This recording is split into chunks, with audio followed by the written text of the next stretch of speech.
こんにちは、アンナスです。今日は、私のお店西荻窪の、刺繍道具店アトリエアンナトラパンのすぐ近くにあるノナさんにお邪魔した動画をちょっと流していきたいと思います。で、ノナさんは本当にうちの近所にあって、で刺繍糸をライブの時によくノナ糸で刺繍するなんとかみたいな感じでよくやっているんですけども、そのノナさんとはどんなお店なのか、っていうのをちょっとノナさんのオーナーさんにいろいろお伺いしながら動画をちょっと撮ったので、そちらをお店もすっごい可愛いのでぜひ、ご覧ください。それではお店の方にどうぞ。こんにちは、アンナスです。今日はノナさんのお店に来ています。では中に入ってみましょう。こんにちは。こんにちは。こんにちは。こんにちは。今日はノナさんがどんなお店なのかをちょっと説明したいと思います。今日はノナさんの、オーナーさんのリカさんにちょっと来て、お話を伺いしたいと思います。こんにちは。こんにちは。こんにちは。お世話になってます。こちらこそ。ありがとうございます。ありがとうございます。これすごい糸がいっぱいあって、私がいつもノナさんの糸で刺繍しますとか言ってやってるのはここの糸なんですけど、こっちが太い糸で、こっちが細い糸で、ね、もうめっちゃ可愛いですよね。いいですよね。で、なんだノナさんの糸を使ってって言ってるんですけど、なんかノナさんって何みたいな感じの人が多分いらっしゃると思うんで、当たり前にノナってね話してるんですけどノナっていう、ブランドの名前で私たちはもともと手まりを作るために糸を草木染めして始めたブランドなんです。で、アンナさんもご近所で刺繍に使っていただけるようになって、使えるんだっていう刺繍に使えるんだ、めちゃくちゃ可愛いねっていう、なんかもう本当に逆に刺繍の世界をなんかいろんな、世界を見せていただいてて、そういう本当に手まりから始まったブランドです。で、ノナ糸って呼んでもらいたかったっていうのがすごいあって、ブランド名はすごく短くしたんですよね。ノナで、ノナってラテン語で9番目のって9っていう数字の9なんです。で、手まりは9体じゃないですか、だからもう普通にダジャレなんですよ。ちゃんといろいろそうなんです。そう9っていうで、終わりに9って完璧じゃない、順じゃないっていうので終わらないっていう意味があって、そうなんです。ものづくり意味がいっぱいあった。そうなんです。意外とダジャレから始まったんですけど、終わりのないものづくりを目指したいっていうので、完璧じゃない数字の9っていう意味があってノナってあるんです。知らなかったすごい勝手になんかノナさんとか言って気軽に使ってましたけど、でも女性の、私が女性で今40代なんですけど、それで始めたブランドだから、なんかノナって言ってちょっと女性らしい名前でもあるし、女神の名前でもあるので、なんかそういうのもイメージして作りました。すごい知らなかった。いい話を聞きましたで、ノナさんは本とかも。そうですね。以前のブランド名がテマリシャスっていうブランドが、これも西荻でもっとアンナさんに近かったですね。見えるぐらいの距離にあったお店から始まったんですけど、ちょっと知り合いになってっていう。そうですよね。で、そこがもう3年前なんですけど、そこから独立してノナっていうので少し奥まった場所にまたあるんですけど、やってることはもうほぼ同じで、本もあります。こちらが日本茜で染めた糸の毛糸になるんですけど、日本茜って見たことありますか？ないです。私今日初めて見ました。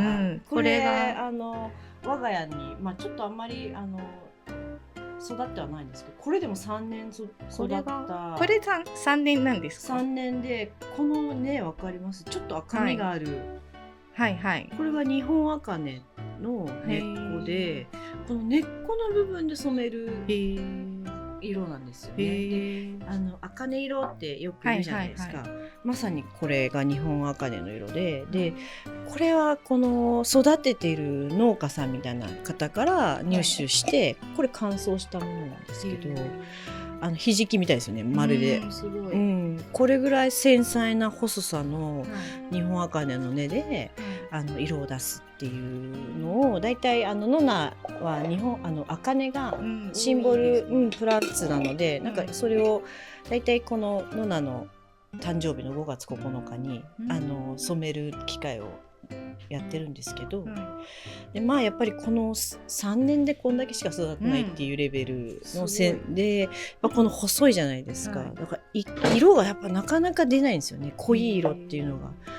すごくいけずっていうねなかなか出ないんですよ。もう砕いていろいろこうなんかこのやって何回もやって何回も染めて色を出して、このやっぱ濃さっていう、ちょっと濃さわかるかな、色の違いはどういう？これはもう最初やっぱりオレンジ味が強いんです。これ実はそれが最初ですか？そうです。最初やっぱりこの煮出した時にこれがオレンジ味が強くて、だんだんその後ちょっと抜けて、やっぱりこのオレンジ黄身が抜けて赤くなって。これ時間が経つとってことですか？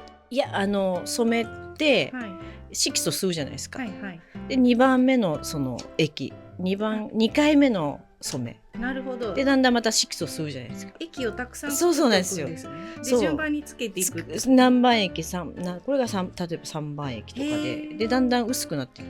でもこれはもうほぼ、鍋には色素ないよっていう状態のこうですね。やっぱ最後ちょっと黄身が残った感じになってるんですけど、そういう風に自然にこう色のグラデーションが出てきます。なので同じこの量で煮出して、鍋が4つぐらい用意しておくってこと？この時は、1つでやってますね。1回染めて、その液をその液につけて染めていくっていう。分かった。一番端っこのが最初に一番液みたいな。そう、一番液で2番液3番液4番液っていう、それがね、順番につけていくから、そうですそうですそうです、どんどん色が減っていくんです。色素を吸っていくんですよね、毛糸の方に移っていくっていう、こういう染め方もあるし、もう全然違う染め方もあるんですけど、茜はもう永遠とやっぱ貴重だから、出せたらもう吸えるまでこう色を作るっていうのをよくやります。色がもうなくなるまで分かりやすくなくなるんですよね。そうなんです。そうだから草木染めの世界では濃い方が高いんですよ。なるほどね、最初のそうなんです、いいやつがいいやつで、これで良くなかったらもうやっぱり何回も染めるんですね、3,4 回染めていくと濃くなるから、草木染めでは濃い方が実は高級なんです。で薄いのっていうのは逆に言うと残りの染液とこの足りるかどうかの戦いなので、コントロールがしにくいですよね。すごい難しい。この薄さっていうのが逆に難しいっていう、なんかね、草木染めならではの、面白いです、面白いですよね。じゃあこの色とかっていうのは、これはどういう感じ？この色とかありますよね。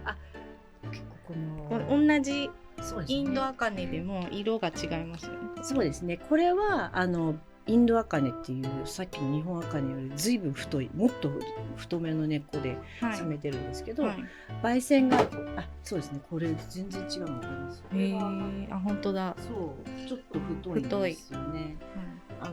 ひじきと比べると確かにだいぶ違う。このひじきはね、いけずっていうのがすごい繊細で出ないんですよ。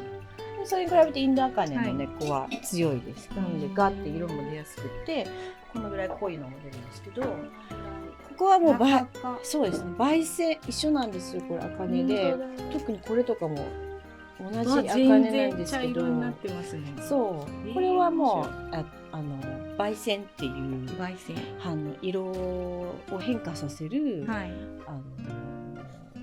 例えば鉄焙煎だったりアルミ焙煎だったりっていうそうちょっと金属を入れる金属入れて茶色にしてるんですか？この辺色はそう茶系とかはだいたいグレーとかその辺は鉄が多いです。へえ、すごい。化学反応させるんですよね。へえ、それの違いですね。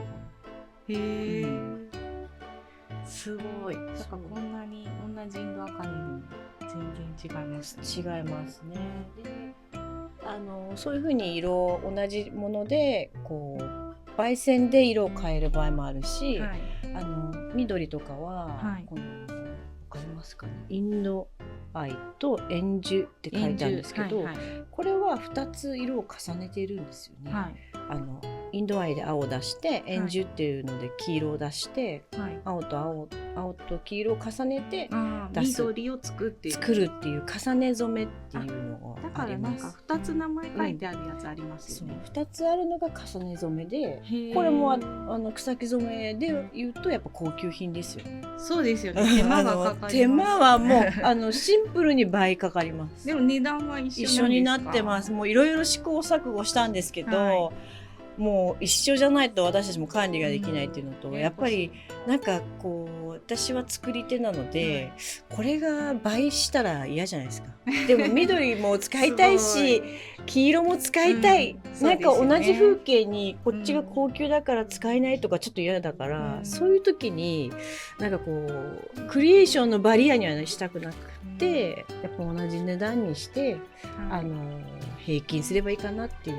すごい作り手さんそっちの方にねなんかね、移したんですよね。嬉しい、っていうなんかここ来ると、だから単品の素材だったりこれさ重ねてるなとかすごく見てほしいそこをちょっとね、皆さんね買いに来るときチェックして、見ると面白いです。見方が変わりますね。ただの色だけで見るよりね。そうですね。もう色だけでは見てなく、結構ここに通う生徒さんとかも手まりを、そうですね、手まりをする方はもう素材ラブの人はもう、素材で選ぶ人は多いですね。もうだんだんマニアックになるんですよ。そうこれはコチニールなんですけど、コチニールでやっぱちょっと青みのあるピンク、でやっぱこの青みのある人たちはやっぱコチニールとか、あとログッドっていうこういうログッドっていう素材もみんな渋い感じの好きですよ。ちょっと和風な感じです。そうですね。ちょっとくすんだねワンダルですね。それは染師が登場して染師がいらっしゃって、すごいもう器具がすごいですね。染めてる場所にいつもの場所にちょっとこちらで染めてますね。そして受付いろいろその他いろいろこうされて、もういろいろ何でもされてる。店員にいるとお迎えする人ですね。はい。コ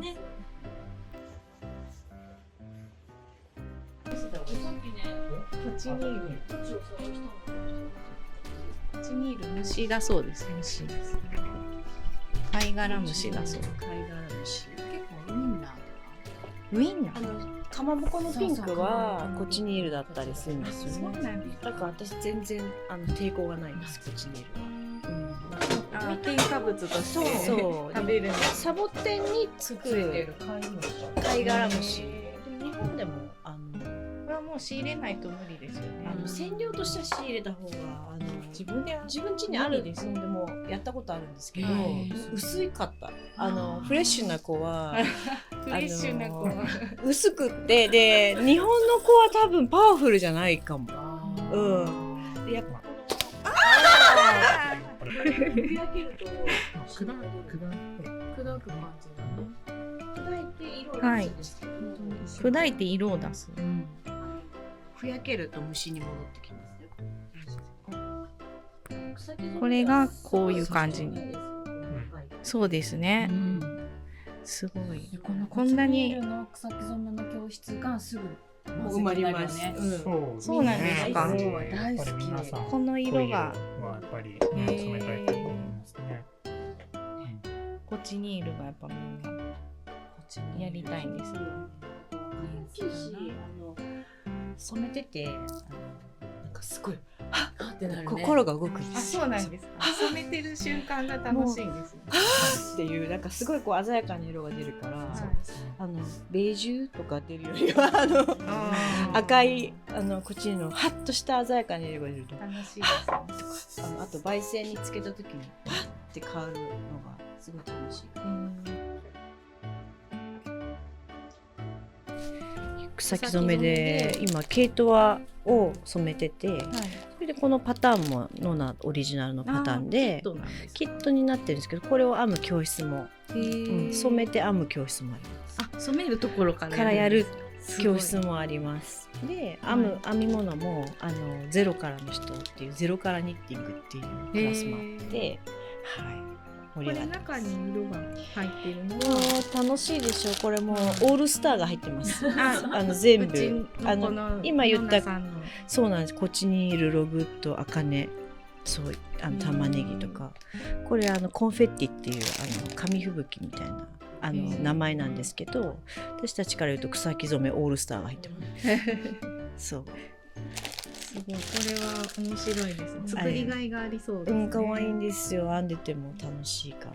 なんか今教室は手まりと刺し子とで、あとなんかこういうアクセサリーをちょっとやったりとか、であと編み物、でなんか染め物教室もたまにやってこういうものができたり。リクロ先生が。でも素材は持ち込みなので、皆さんが好きなように持ち込んでください。手ぶらでもいいし、染めたいものを持ってくるって T シャツとかなんかそういうのですね。そうですね。あと作る人は自分で糸持ってくる人もいます。糸とか布を刺繍したい方は布と糸っていう方もいらっしゃいます。であとはこういうキットがそうですね、刺し子の、糸のセットとか、布巾のセットにしたものとか、少しさらしをこう染めたものも、用意してます。手まりのキットですね。手まりのキットもあるので、でこれはネットでもネットでもぜひのなてまり .com お願いします。ということでノナさんのお店でした。また